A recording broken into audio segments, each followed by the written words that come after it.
जबकि तेलंगाना हैदराबाद में ये योगी मोदी शाह आते बार बार वही बात बोलते, क्या बोलते कि हैदराबाद को भाग्यनगर बनाना है, यहाँ से रजाकारों को भगाना है और मुस्लिम रिजर्वेशन को खत्म करना है। तो कल अमित शाह वेदक में आके यही बोले, बीजेपी चाहती है अगर बीजेपी सत्ता में आएगी तो यहाँ तेलंगाना से जो है मुसलमानों का 4% रिजर्वेशन खत्म कर देगी।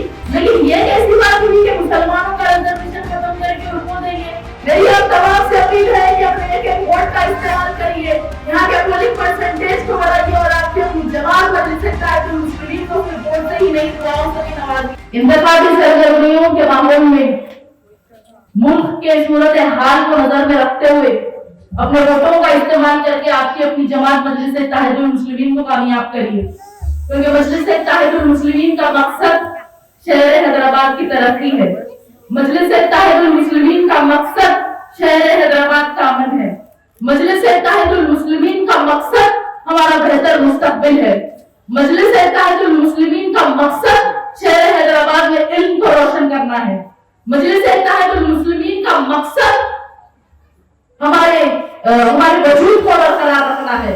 मजलिस इत्तेहादुल मुस्लिमीन का मकसद हमारे इबादतगाहों और हमारी शरीयत का तहफ्फुज़ करना है। मजलिस इत्तेहादुल मुस्लिमीन का मकसद गरीबों और मजलूमों का साथ देना है। मजलिस इत्तेहादुल मुस्लिमीन का मकसद मजलूमों के दिल से खौफ को खत्म करना है। मजलिस इत्तेहादुल मुस्लिमीन का मकसद हर वो पिछड़े समाज के लोगों को उनका हक दिलाना है। मजलिस इत्तेहादुल मुस्लिमीन का मकसद बेजुबानों की जुबान बनना है। आज जो लोग शहर हैदराबाद में यहाँ का माहौल खराब करना चाहते हैं, भाईचारे को खत्म करना चाहते हैं, उनको हमें एक बदतरीन शिकस्त देना है। जबकि तेलंगाना हैदराबाद में ये योगी मोदी शाह आते बार बार वही बात बोलते, क्या बोलते कि हैदराबाद को भाग्यनगर बनाना है, यहाँ से रजाकारों को भगाना है और मुस्लिम रिजर्वेशन को खत्म करना है। तो कल अमित शाह वेदक में आके यही बोले कि बीजेपी चाहती है अगर बीजेपी सत्ता में आएगी तो यहाँ तेलंगाना से वो जो है मुसलमानों का 4% रिजर्वेशन खत्म कर देगी और थोड़ा सा रिजर्वेशन SC/ST और ओबीसी को दे देंगे। ये बीजेपी को कब से SC/ST और ओबीसी की फिक्र हो गई भाई? राम मंदिर की प्राण प्रतिष्ठा में कितने SC/ST और ओबीसी के लोगों को आप बुलाए? मंदिरों में आप उन लोगों को आने नहीं देते, उन लोगों के साथ नाइंसाफी होती है, उन लोगों को भी तो हक मिलना चाहिए ना। हम भी चाहते हैं कि हमारे SC/ST और ओबीसी भाई बहनों को रिजर्वेशन मिले, लेकिन ये कैसी बात हुई कि मुसलमानों का रिजर्वेशन खत्म करके उनको देंगे? रिजर्वेशन तो सबको मिलना चाहिए ना, SCs को भी मिलना चाहिए, STs को भी मिलना चाहिए, OBCs को भी मिलना चाहिए, मुसलमानों को भी मिलना चाहिए, तभी जाकर होगा ना सबका साथ सबका विकास।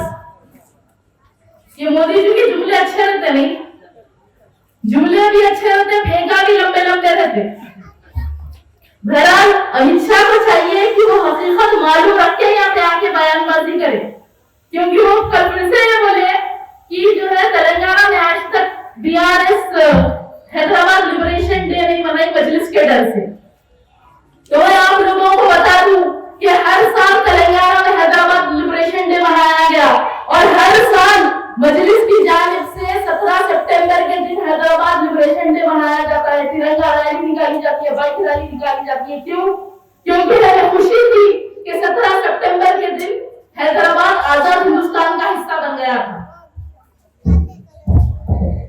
लेकिन आज तक बीजेपी ने तेलंगाना में हैदराबाद लिबरेशन डे मनाने के लिए सेंट्रल से कोई भी फंड एलोकेट नहीं किए, जबकि गोवा 2021 में गोवा लिबरेशन डे मनाने के लिए बीजेपी ने 300 करोड़ रुपए एलोकेट किए, लेकिन यही हैदराबाद लिबरेशन डे मनाने क्यों नहीं करे?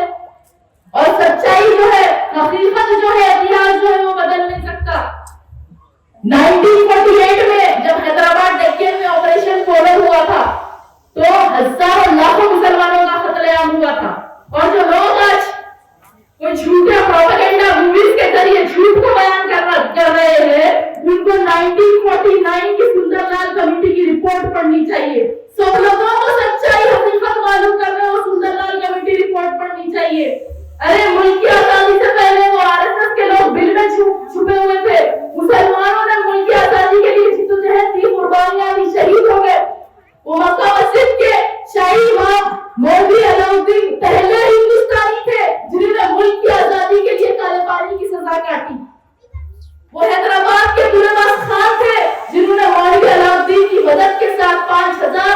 लोगों की फौज को लेकर हैदराबाद में अंग्रेजों के घर पर हमला किया था।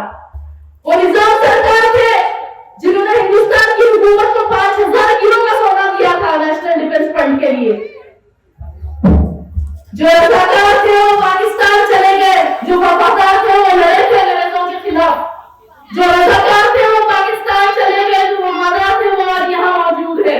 जो रजाकार थे वो पाकिस्तान चले गए, जो वफादार है वो आज लड़ रहे हैं चोरों के खिलाफ। जो रजाकार थे वो पाकिस्तान चले गए, जो वफादार थे वो आज जालिमों का सामना कर रहे हैं। जब 1958 में फखर मिल्लत अब्दुल वाहिद अवैसी ने मजलिस इत्तेहादुल मुस्लिमीन का आगाज किया था, तो उनका कहना था कि अगर मुसलमानों और दलितों को उनका हुकूक चाहिए तो उनको अपनी खुद की सियासी क़यादत पैदा करना होगा। वो अब्दुल वाहिद अवैसी एक रज़ाकार नहीं हुए, एक वफादार थे। सालाना मिल्लत सुल्तान सलाउद्दीन अवैसी जिन्होंने मजलिस इत्तेहादुल मुस्लिमीन को आगे बढ़ाया और जिन्होंने हैदराबाद को पहला दलित मेयर दिया, वो सुल्तान सलाउद्दीन अवैसी एक रज़ाकार नहीं वफादार थे। और आज जो नसीब मिल्लत असदुद्दीन ओवैसी साहब मुल्क के कोने कोने में जाकर गरीबों और मजलूमों की आवाज बन रहे हैं, वो असदुद्दीन ओवैसी एक रज़ाकार नहीं वफादार है। हमको किसी से वफादारी का सर्टिफिकेट नहीं चाहिए, क्योंकि ये मुल्क जितना नरेंद्र मोदी का है उतना ही असदुद्दीन ओवैसी का है। ये मुल्क किसी के बाप की जागीर नहीं है। ये मुल्क जितना हिंदुओं का है उतना ही मुसलमानों का है, उतना ही सिखों का है, उतना ही ईसाइयों का है।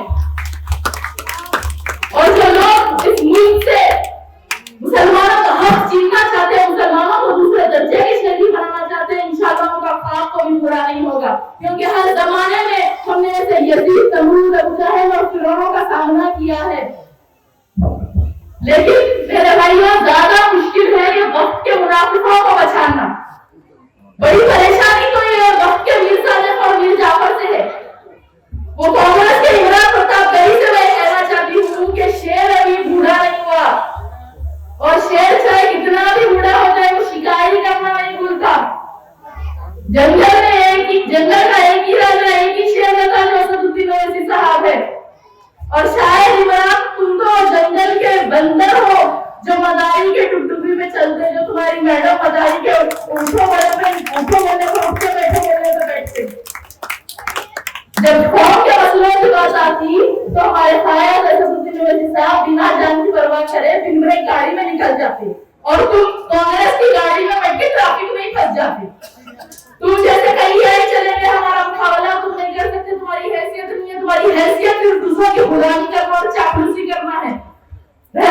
मेरी आप तमाम से अपील है कि अपने एक वोट का इस्तेमाल करिए, यहाँ के पोलिंग परसेंटेज को बढ़ाइए और आपकी अपनी जमात मजलिस इत्तेहादुल मुस्लिमीन को सिर्फ वोट से ही नहीं दुआओं से भी नवाजिए। शुक्रिया, अस्सलाम वालेकुम।